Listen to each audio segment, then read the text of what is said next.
Okay, how do we go about to solve question 5? Okay, in this case, you have to learn how to observe the question first. So notice what are the information that is given.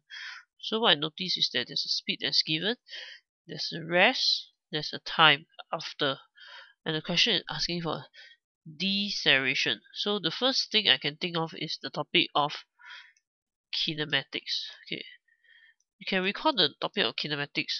Okay, speed. When you start with a speed, there's this symbol called u. Okay, u is called your initial speed. Okay, or your starting speed. Okay, so this is your starting speed. And comes to rest. Comes to rest when something is at rest, its speed is actually 0 meter per second. This is very important. And because it comes to rest, so there's this symbol called v. You can recall the symbol v stands for your final speed. Okay, so there's a u, there's a v. Okay, and there's a time of 0.2 seconds later. So this 0.2 is actually my t. So my t is actually equal to 0.02 seconds. Okay, okay, so we have 3 sets of information here.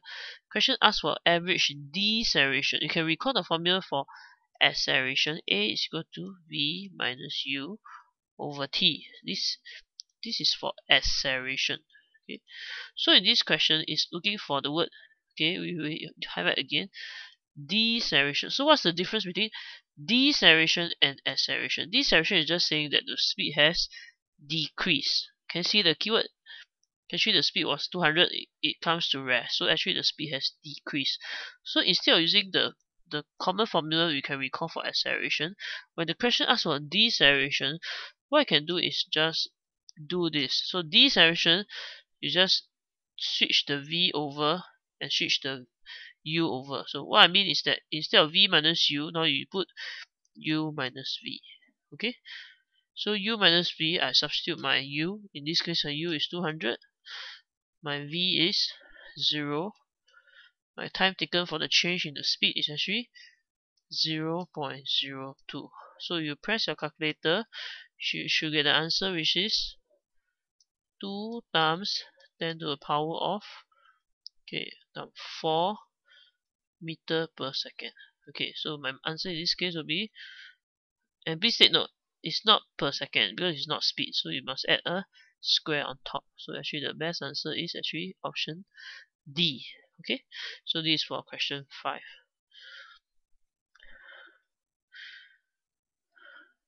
Okay, let us now move on to question 6.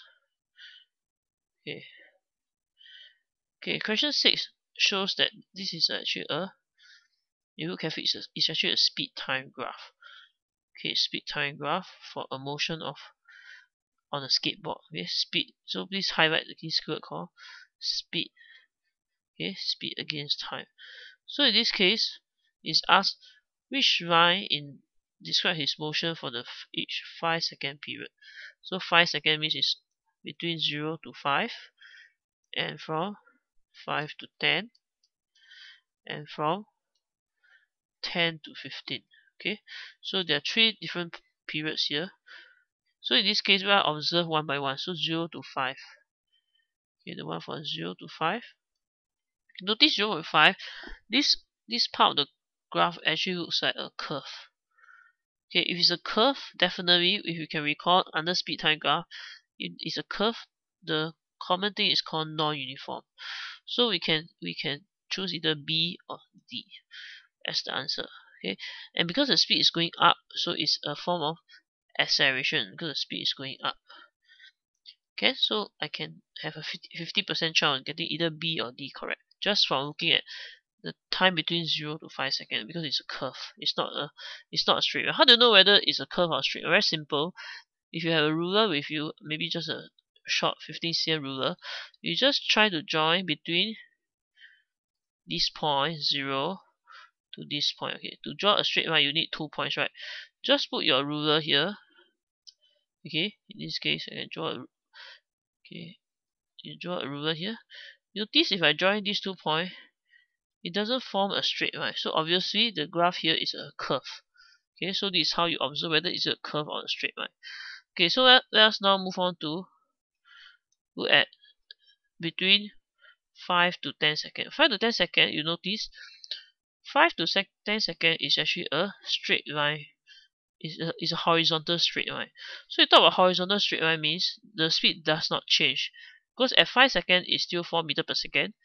10 seconds is still 4 meters per second. So the speed doesn't change. So the best answer in this case is constant speed. Okay, so what about option D? Option D says that it's at rest. Is it at rest?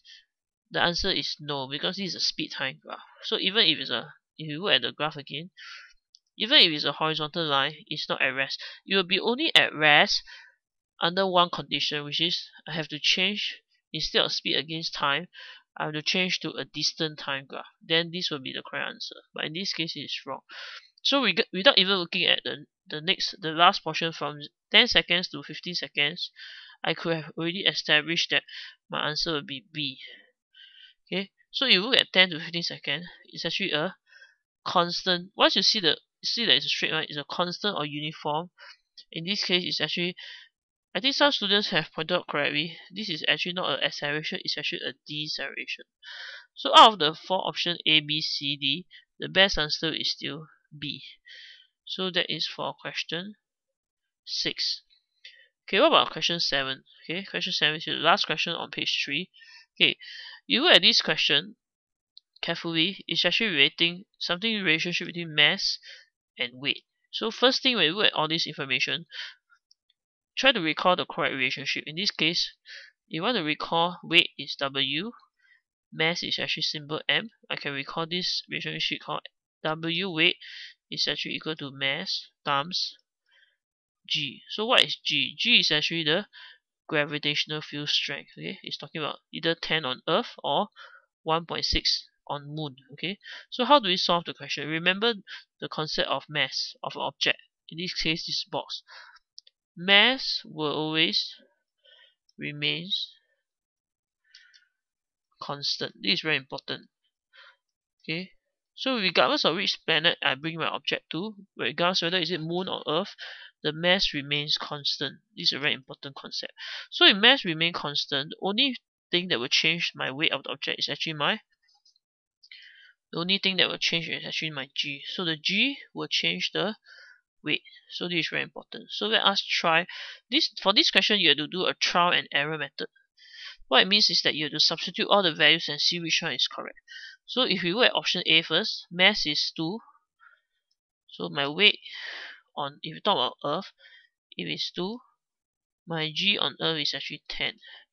So this is the correct answer. But if you look at weight on Moon, if I take 2 again times 1.6, actually I should get 3.2 Newton. But in this case, the option given is 32. So option A is out. So you look carefully. Actually, option B should be the answer. Why? Because just now when I calculated my weight on Moon, I take 2 times 1.6. Actually, my answer is 3.2. So without going on to either to option C and D, I can already establish that my answer is actually B based on this simple relationship. So I'll stop here for page 3, which is from question 5 to question 7.